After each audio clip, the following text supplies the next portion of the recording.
Das ungeschriebene Gesetz des Geldes. Wie Staaten in Krisenzeiten das System stillschweigend neu entwerfen. Geld sieht immer genau so lange absolut solide aus, bis sich die Regeln ändern, nicht wahr?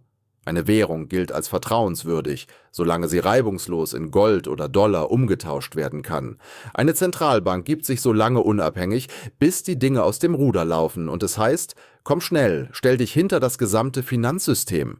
Ihr Geld auf der Bank ist in Wahrheit nur eine Schuldverschreibung dieser Bank, bis der Staat erklärt, wenn diese Bank pleite geht, ist das für uns alle zu gefährlich. Auch die freie Marktpreisbildung ist so lange heilig, wie alles gut läuft. Bis die Anleiherenditen zur falschen Zeit am falschen Ort in die Höhe schießen und irgendjemand in Ankara oder Washington sagt, vergesst jetzt die Theorie, wir brauchen Stabilität. Es ist immer das gleiche Muster. In normalen Zeiten wird uns Geld als etwas Neutrales, Technisches, quasi als ein Naturgesetz präsentiert. Doch sobald eine Krise ausbricht, zeigt sich unmissverständlich, dass Geld weder neutral noch natürlich ist. Geld ist im Grunde eine rein politische Infrastruktur. Und wann immer der Staat sich in die Enge getrieben fühlt, schützt er nicht nur die bestehende Ordnung, er setzt sich hin und entwirft das Geld stillschweigend neu. Wenn man verstehen will, wie Regierungen in Krisenzeiten die Räder hinter dem Geld lautlos neu drehen, muss man zuerst dieses beruhigende Märchen beiseite schieben. Monetäre Systeme sind keine starren, unveränderlichen Regelbücher. Sie sind lediglich flexible Rahmenbedingungen, die auf Vertrauen, Gegenseitigkeit, Sicherheiten und vor allem auf politischen Versprechungen basieren. In ruhigen Zeiten wirken diese Versprechungen wie in Stein gemeißelt. Man kann sein Geld in Gold umtauschen, Banken kennen ihre Grenzen, Zentralbanken bleiben auf ihrem Kurs und Regierungen sprechen stets vorsichtig und umsichtig. Doch sobald der Überlebenskampf beginnt, verschieben sich all diese Grenzen. Regeln, die wir für unendlich hielten, werden über Nacht zu temporären Ausnahmen. Institutionen mit begrenzten Befugnissen erlangen plötzlich gigantische Macht. Das Kuriose daran ist, dass wir Bürger auf der Straße dies nicht als eine Neugestaltung des Geldes wahrnehmen, sondern lediglich als eine Notmaßnahme. Auch die Regierungen nutzen diese sanfte Sprache ganz bewusst. Kein Staat stellt sich hin und sagt, Leute, wir verändern die Chemie des Geldes. Sie sagen, wir mussten es tun und gehen zur Tagesordnung über. Eines der ersten klaren Beispiele hierfür ereignete sich 1797 in England während des Krieges gegen das revolutionäre Frankreich. Aus Angst vor einer Invasion und getrieben von einer Finanzpanik stürmte die Bevölkerung die Bank of England, die englische Zentralbank, um ihre Banknoten in Gold umzutauschen. Die Goldreserven der Bank schrumpften schlagartig von 16 Millionen Pfund auf 2 Millionen. Was tat die Regierung? Sie rief umgehend die sogenannte Restriction Period, Beschränkungsperiode, aus. Von 1797 bis 1821 wurde die Bank von der Pflicht befreit, Gold an die Öffentlichkeit auszuzahlen. Das war kein kleines Detail, es war ein historischer Wendepunkt. Das goldgedeckte Versprechen, das als das Herzstück der monetären Ordnung galt, wurde in dem Moment, in dem der Staat Atemnot erlitt, mit einem Federstrich getilgt. Das bedeutet, wenn Konvertibilität, die Umtauschbarkeit in Gold und das Überleben des Staates kollidieren, gewinnt immer der Überlebenskampf. Die goldenen Regeln waren so lange dauerhaft, bis sie der Regierung nicht mehr dienlich waren. An dieser Stelle sollten wir kurz innehalten und nachdenken. Die meisten Menschen betrachten Krisenpolitik rein über die Menge. Es soll mehr Geld gedruckt werden, mehr Liquidität in den Markt fließen, die Märkte sollen rekapitalisiert werden. Doch der Blick auf die Geschichte zeigt, dass der eigentliche tiefgreifende Wandel sich nicht in der Geldmenge verbirgt, sondern darin, was das Geld überhaupt noch versprechen kann. Sind Geldscheine immer noch in Metall umtauschbar? Können sich Banken wie gewohnt problemlos refinanzieren? Werden Einlagen immer noch als persönliches Risiko betrachtet oder hat der Staat dieses Risiko übernommen und die Rechnung auf uns alle umgelegt? Bestimmen die Märkte die Preise noch selbst oder hat sich eine Zentralbank klammheimlich in jenen geheimen Käufer verwandelt, der im Hintergrund alles aufkauft, nur damit die Preise nicht fallen? Die kritischsten Krisenentscheidungen betreffen nicht das Gelddrucken, sondern diese Vertrauensarchitektur. In diesen Momenten wird entschieden, wer sofort gerettet wird und hinter wem der Staat mit seiner gesamten Macht steht. Die Geschichte des Goldstandards ist voll von Beweisen hierfür. England brach sein Goldversprechen nicht nur in jener Epoche, wann immer es hart auf hart kam. tat es dasselbe. Den Aufzeichnungen der Bank of England zufolge setzte das Vereinigte Königreich im September 1931, als die Reserven dahinschmolzen und das Vertrauen schwand, den Goldstandard kurzerhand aus. Das war keine technische Feinjustierung. Es war das Einstampfen eines Glaubens, der Generationen von Finanzakteuren als heilige Schrift gedient hatte. In der Theorie sorgte Gold für Disziplin, in der Praxis jedoch schnürte es dem Staat in Krisenzeiten die Luft ab. In dem Moment, in dem die Kosten für das Einhalten des alten Versprechens die politischen Kosten des Wortbruchs überstiegen, wurde dieses Versprechen revidiert. Genau das ist der wahre Bruchpunkt einer monetären Ordnung. Der erste Moment, in dem der Staat wählen muss, ob er die Regel schützt, wer das System rettet, das diese Regel eigentlich stützen sollte. Kriegszeiten haben diese Logik völlig auf die Spitze getrieben. Wenn Staaten mit einer existenziellen Bedrohung konfrontiert sind, hört Geld auf, ein kommerzielles Instrument zu sein und verwandelt sich in eine administrative Überlebenswaffe. Devisenströme werden beschränkt, Kapitalverkehrskontrollen verhängt und die Bankenregeln werden komplett politisiert. Regierungen verschulden sich nicht nach dem Gusto des Marktes, sondern nach strategischen Notwendigkeiten. Wenn man in die Kriegsarchive der Bank of England blickt, sieht man, wie gnadenlos der Staat in Finanzströme eingreift, wenn es um Verteidigung und Überleben geht. In solchen Zeiten ist eine Unabhängigkeit der Zentralbank reiner Humbug. Was zählt, ist das Überleben des Staates. Regierungen bitten das Geld nicht um Erlaubnis, sie biegen es sich für ihre eigenen Zwecke zurecht. Deshalb ist es ein großer Fehler, die Geldgeschichte als eine Abfolge stabiler Epochen zu betrachten, die ab und zu von kleinen Krisen unterbrochen werden. In Wahrheit ist es genau umgekehrt. Krisen sind die Momente, in denen die wahre Maske des monetären Systems fällt. Was in Geld umgetauscht werden kann, welche Vermögenswerte als Sicherheit gelten, wo die Grenzen staatlicher Intervention liegen, all das wird in diesen Momenten neu definiert.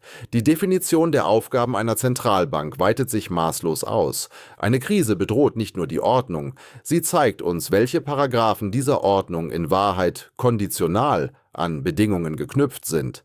Der Staat bricht die Regeln nicht, weil er sie vergessen hat. Er verlässt die traditionellen Pfade, weil das Überleben wichtiger ist als die Regeln selbst. Die moderne Version dieses Phänomens haben wir alle 2008 im Live-Fernsehen miterlebt. Vor der globalen Finanzkrise war das Zentralbankwesen ein langweiliges, eng gestecktes Feld. Setze den Leitzins, manage die Inflationserwartungen, leihe den Banken bei Bedarf etwas Geld und halte dich aus der Politik heraus. Dann fror das System plötzlich ein. Lehman Brothers kollabierte. Die Märkte erstarrten, Banken trauten einander nicht mal mehr das Schwarze unter den Nägeln zu und die alten Grenzen wurden dem Erdboden gleichgemacht. Ein Blick auf die Berichte der Bank für internationalen Zahlungsausgleich, BIZ, verdeutlicht dies. Nach der Krise griffen die Zentralbanken zu Maßnahmen, die bis dahin unvorstellbar waren. Negativzinsen, unorthodoxe Kreditvergabemethoden und gigantische Programme zum Aufkauf von Vermögenswerten, quantitative Easing. Ihre Bilanzen blähten sich astronomisch auf. Sie kauften alles, was sie finden konnten, um den Markt zu beleben. Das Jahr 2008 führte nicht nur dazu, dass Zentralbanken mehr Arbeit aufbauten, es veränderte ihre eigentliche Daseinsberechtigung. Das ist eine fundamentale Zäsur. Eine Zentralbank, die Staatsanleihen oder Verbriefungen von Hypothekenkrediten im großen Stil aufkauft, ist keine Institution mehr, die bloß Zinsen festlegt. Sie manipuliert den Markt direkt, verändert die Risikowahrnehmung und interveniert mit dem Argument, dass manche Märkte zu wichtig sind, um sie dem freien Spiel zu überlassen. BIZ-Studien zur Eurozone bestätigen dies. In kriselnden Ländern zeigten diese Käufe eine solche Wirkung, dass sie die Art und Weise, wie sich Risiken ausbreiten, völlig veränderten. Das noble Konzept der Marktdisziplin landete in dem Moment auf dem Müllhaufen der Geschichte, als der Markt begriff, dass er auf Gedeih und Verderb vom Staat abhängig ist. Dann kam das Jahr 2020 und diese Realität wurde uns unmissverständlich vor Augen geführt. Die Pandemie war eigentlich keine Bankenkrise, sondern ein gesundheitlicher Schock. Doch im Handumdrehen verwandelte sie sich in eine Liquiditätskrise, eine Dollarknappheit und in eine Arena, in der getestet wurde, wie weit der Staat gehen würde, um das System zu retten. In den BIZ-Reden aus dem Jahr 2020 wird detailliert beschrieben, wie Zentralbanken darum kämpften, Liquidität in jeden Winkel des Finanzsystems zu pressen, internationale Swap-Linien einrichteten und über Nacht milliardenschwere Operationen starteten. Und das taten sie Hand in absoluter Harmonie mit den Regierungen. An diesem Punkt hatten sich die Spielregeln endgültig verändert. Zentralbanken schützten nicht mehr nur die Banken, sie versuchten, die gesamte monetäre und finanzielle Architektur aufrechtzuerhalten. Man achte genau auf diese Formulierung: die gesamte monetäre und finanzielle Architektur. Wenn man es so offen ausspricht, begreift man die Dimension des Wandels. Der Staat, der 2008 noch die Grenzen dehnte, finanzierte 2020 ohne jegliche Scheu staatliche Defizite, fing Unternehmen auf, sicherte den globalen Dollarfluss und drang in Bereiche vor, die die Geldpolitik früher nicht einmal im Ansatz berührt hätte. Zur Zeit der Pandemie waren die Zentralbanken nicht mehr die Wächter am Tor des Tempels. Sie waren die Architekten im Inneren, die die Wände einrissen und den Tempel von Grund auf neu bauten. Sowohl der Notfall als auch diese Neugestaltung waren absolut real. Genau hier kommen jene unsichtbaren Werkzeuge ins Spiel, derer sie sich bedienen, während sie das Geld im Stillen neu formen. Manchmal ist dieses Werkzeug die Aussetzung. Sie werfen Versprechungen, Regeln und die Idee, dass der Markt sich selbst regulieren sollte, einfach über Bord. Manchmal ist das Werkzeug die Garantie. Sie garantieren Einlagen, das Funktionieren der Märkte und dass hochdekorierte Institutionen nicht untergehen werden. Und manchmal ist es die Kontrolle. Sie verbieten Kapitalabflüsse, drängen Banken zum Kauf von Staatsanleihen, steuern Devisenrisiken direkt. Die Krisenanalysen des IWF zeigen klipp und klar, wie diese Kapitalverkehrskontrollen und die engen Verflechtungen zwischen Staat und Banken in Ländern wie Griechenland, Island und Zypern nach der Krise zu einem festen Bestandteil der Normalität wurden. Wenn der Staat dies tut, sagt er uns nicht: wir gestalten das Geld neu. Er sagt: wir stabilisieren das Umfeld. Aber dieses Wort Stabilität ist der Camouflageanzug, in dem sich dieses neue Design durch die Hintertür einschleicht. Und dieses Muster ist heute im Jahr 2026 aktueller denn je. Wir blicken in eine Welt, die von immensen Schuldenbergen, geopolitischen Konflikten, einer Politisierung von Zahlungssystemen und der rücksichtslosen Nutzung staatlicher Bilanzen zur Wirtschaftssteuerung geprägt ist. Die jüngsten Berichte der BIZ beschreiben, wie hinter den Kulissen mit digitalem und tokenisiertem Geld intensiv an der monetären Infrastruktur der Zukunft experimentiert wird. Gleichzeitig weisen aktuelle BIZ-Reden aus diesem Jahr 2026 auf eine sehr konkrete Gefahr hin: die verborgenen Verflechtungen zwischen klassischen Banken und dem sogenannten Schattenbankensektor, den Nichtbank-Finanzinstituten, können selbst eine kleine lokale Liquiditätsengpässe durch Margin Calls, Nachschussaufforderungen und Panikverkäufe schlagartig in ein Erdbeben verwandeln, das das gesamte System erschüttert. Das bedeutet, das nächste monetäre Design wird optisch vielleicht anders aussehen, aber die Logik bleibt dieselbe. Jede monetäre Regel gilt genau so lange, bis der Staat entscheidet: wir brauchen jetzt eine andere Regel. Das ist das fundamentalste Gesetz der Geschichte. Krisen testen nicht nur Systeme, sie zeigen uns, wer die Regeln dieser Systeme letztendlich schreibt. Und diese Macht liegt niemals bei jenem sauberen, neutralen Markt aus den Lehrbüchern. Diese Macht liegt beim Staat, exekutiert durch Zentralbanken, Ministerien und Notstandsgesetze. Geld gibt sich so lange als neutrales Werkzeug, wie es dem Staat von Nutzen ist. Doch wenn der entscheidende Moment gekommen ist, führt kein Weg daran vorbei, die dahinterstehende politische Macht zu erkennen. Das Goldversprechen kann gebrochen, die Deckung des Geldes getilgt, die Assetkäufe der Zentralbank normalisiert und Einlagengarantien gedehnt werden. Institutionen, die einst als besonnen und vorsichtig gelobt wurden, werden plötzlich dafür gefeiert, wie schnell und gigantisch sie intervenieren. Was echtes Geld ist und was als sicher gilt, kristallisiert sich immer erst dann heraus, wenn die alten Regeln implodieren. Kurzum, die Lehre, die wir daraus ziehen sollten, ist nicht, dass Regierungen in der Klemme heuchlerisch agieren, obwohl sie das, seien wir ehrlich, meistens tun. Die eigentliche Lektion ist, dass Geld niemals so unpolitisch und technisch war, wie man es uns verkauft hat. Friedliche Zeiten lassen monetäre Systeme regelbasiert, gerecht und verfassungsmäßig erscheinen. Krisen hingegen führen uns eine bittere Wahrheit vor Augen.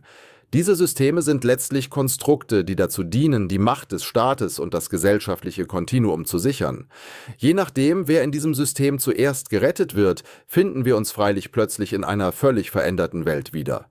Regierungen retten in Krisen nicht bloß das Geld, sie schreiben im Stillen neu, was Geld überhaupt ist. Wenn man das erst einmal verstanden hat, verliert jeder zukünftige Notfall den Charakter einer bloßen Ausnahme.